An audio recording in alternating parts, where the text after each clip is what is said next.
tinggal di mana kamu? Di Jawa ini.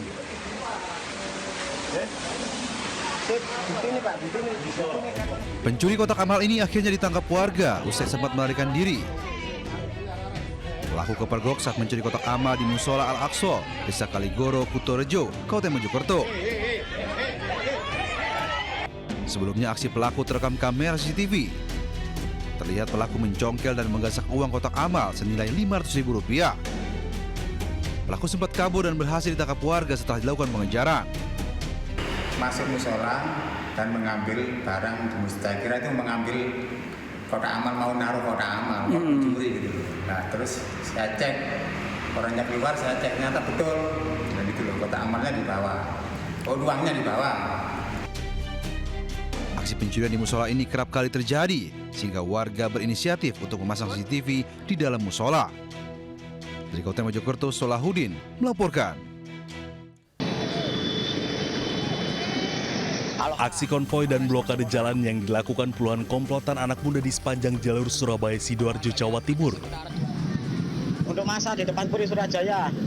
Dinilai meresahkan warga, aksi konvoi itu akhirnya dibubarkan polisi.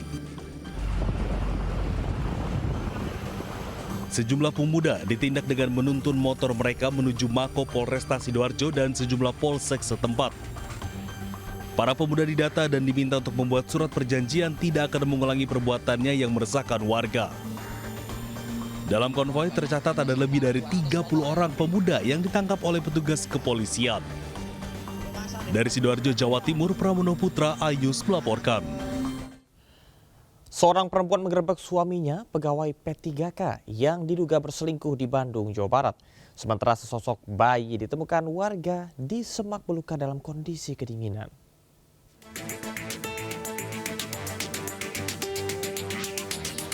Seorang perempuan menggerebek rumah yang diduga milik selingkuhan suaminya di Bandung, Jawa Barat.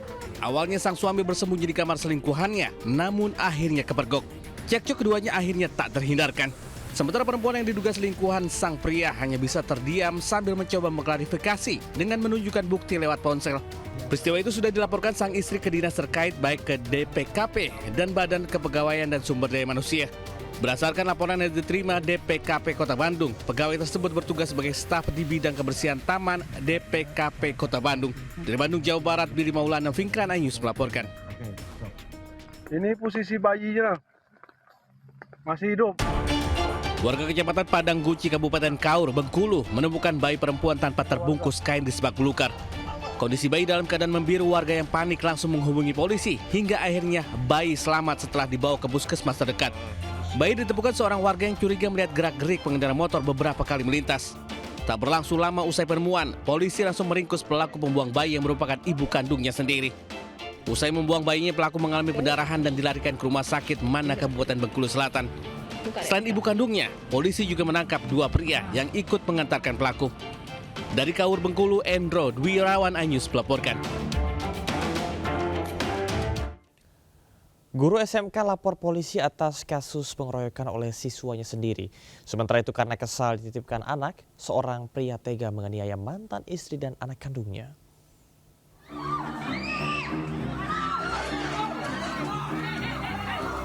Setelah sempat viral menjadi korban pengeroyokan oleh siswanya, Agus Saputra, seorang guru di Sekolah Menengah Kejuruan Negeri 3 Kabupaten Tanjung Jabung Timur, Jambi, resmi melaporkan peristiwa tersebut ke Mapolda Jambi. Didampingi oleh kakaknya, sang guru pun menjalani pemeriksaan atas laporannya selama 4 jam atas kejadian pengeroyokan yang menimpanya. Pihak korban juga mengklarifikasi terkait senjata tajam yang dibawa. Menurutnya hal itu dilakukan untuk mengamankan diri dari serangan para siswa. Korban sendiri menderita sejumlah lebam dan mengalami trauma akibat peristiwa pengeroyokan yang dialaminya. Saya pribadi, keluarga, saya melapor ke sini ada tindakan pengeroyokan yang dilakukan murid-murid. Setelah kejadian pengeroyokan itu, adik saya Agus Saputra itu lari ke ruangan yang memang di situ SMK ada yang kelas pertanian atau gimana gitu. Di situ ada arit atau celurit. Dia mengamankan diri itu bang, versinya dia mengamankan diri. Sementara murid-murid itu sudah nggak terkendali. Alasan biar orang itu bubar, biar jangan sampai mendekat. Sementara dia pakai itu, murid-muridnya tetap melempar. Sebelumnya, Polres Tanjung Jabung Timur bersama Dinas Pendidikan terkait juga telah melakukan mediasi atas insiden ini. Mediasi berakhir buntu lantaran tak dihadiri oleh guru yang menjadi korban pengeroyokan. Dari kota Jambi, Adrianus Susandra, A-News melaporkan.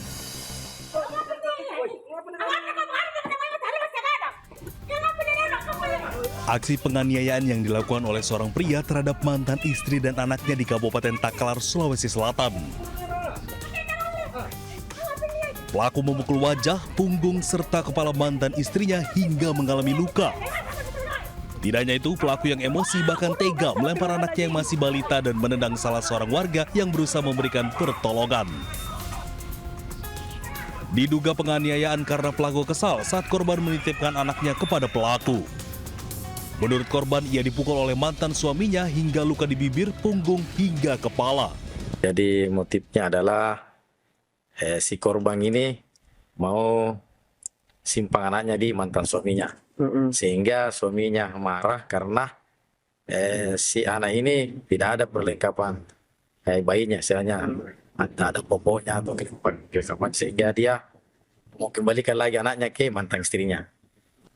Tindak lanjut dari Polres sendiri, Bang, bagaimana? Jadi tindak lanjut dari Polres, kita sudah terima laporan polisinya, kemudian kita lakukan serangkaian penyelidikan dan kemudian membuatkan surat permintaan visum korban ke rumah sakit Banyuwangi dan selanjutnya kita lakukan pendalaman saksi-saksi ke tahap penyidikan.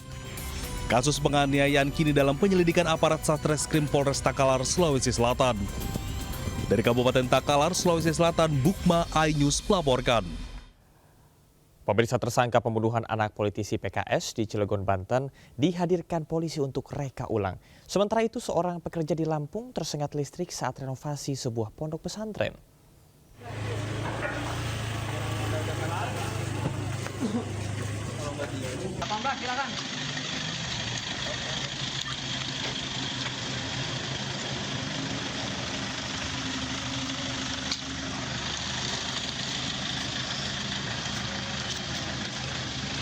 Polisi menggelar rekonstruksi pembunuhan anak politisi Partai Keadilan Sejahtera di Cilegon, Banten, Kamis siang. Dalam rekonstruksi tersebut, pelaku utama dihadirkan langsung ke tempat kejadian perkara di perumahan BBS 3, Kelurahan Ciwaduk, Kota Cilegon, Banten. Momen ini menjadi yang paling ditunggu keluarga karena diyakini akan membuka tabir motif pembunuhan keji yang merenggut nyawa korban. Kalau ketemu secara langsung, bersalaman segala belum pernah. Tetapi kalau hanya diperlihatkan di Polres sudah. Ya, saya sih belum bisa mengambil sikap karena saya pengen melihat rekonstruksi hari ini sebagaimana yang nanti kan kelihatan dari hasil rekonstruksi akan lebih jelas, lebih netral, lebih ya semuanya akan terlihat lah ketika rekonstruksi dilakukan.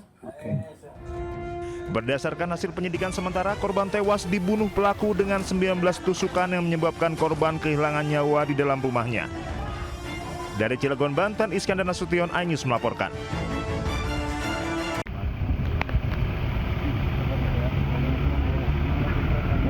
Bapak jangan terlalu minggir ya nanti, karena ini di pinggir banget. Seorang pekerja bangunan di kota Metro Lampung ini terkulai lemas dan alami luka bakar di bagian kaki usai tersengat listrik bertegangan tinggi. Korban saat itu hendak menaikkan besi ke atap gedung pondok pesantren. Namun besi tersebut tak sengaja tersentuh kabel listrik yang berada tepat di atas kepalanya. Warga mengetahui kejadian naas tersebut segera melapor ke kantor pemadam setempat. 5 personel diturunkan. Dalam waktu 40 menit, korban berhasil dievakuasi secara dramatis dan dibawa ke rumah sakit. Karena di atas atap bangunannya tinggi, jadi kami meminta bantuan PLN menggunakan mobil tank. Korban mengalami luka bakar hampir dari pinggang dan kaki-kaki. Atas kejadian ini, masyarakat pun diimbau untuk dapat lebih berhati-hati dan memakai perlengkapan keselamatan yang lengkap jika melakukan pekerjaan, terutama berkaitan dengan kelistrikan. Di Kota Metro Lampung, Tinus Ristanto, A-News melaporkan.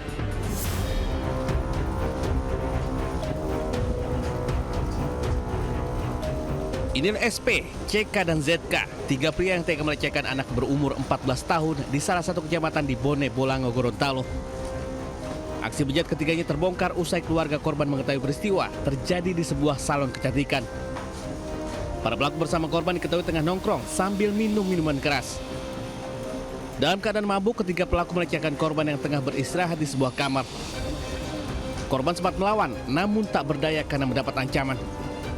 Awalnya sudah minum, diajak oleh teman-teman ini, sudah sama-sama minum, sudah sama-sama mabuk, sehingga korban istirahat di dalam kamar. Melihat kesempatan itu, pelaku atau tersangka secara bergantian melaksanakan tindak pidana persetubuhan. Selanjutnya ketiga pelaku bakal dijerat dengan hukuman pidana 12 tahun. Dari Bone Bolango, Gorontalo, Nur Faizila Hasan Anyus melaporkan.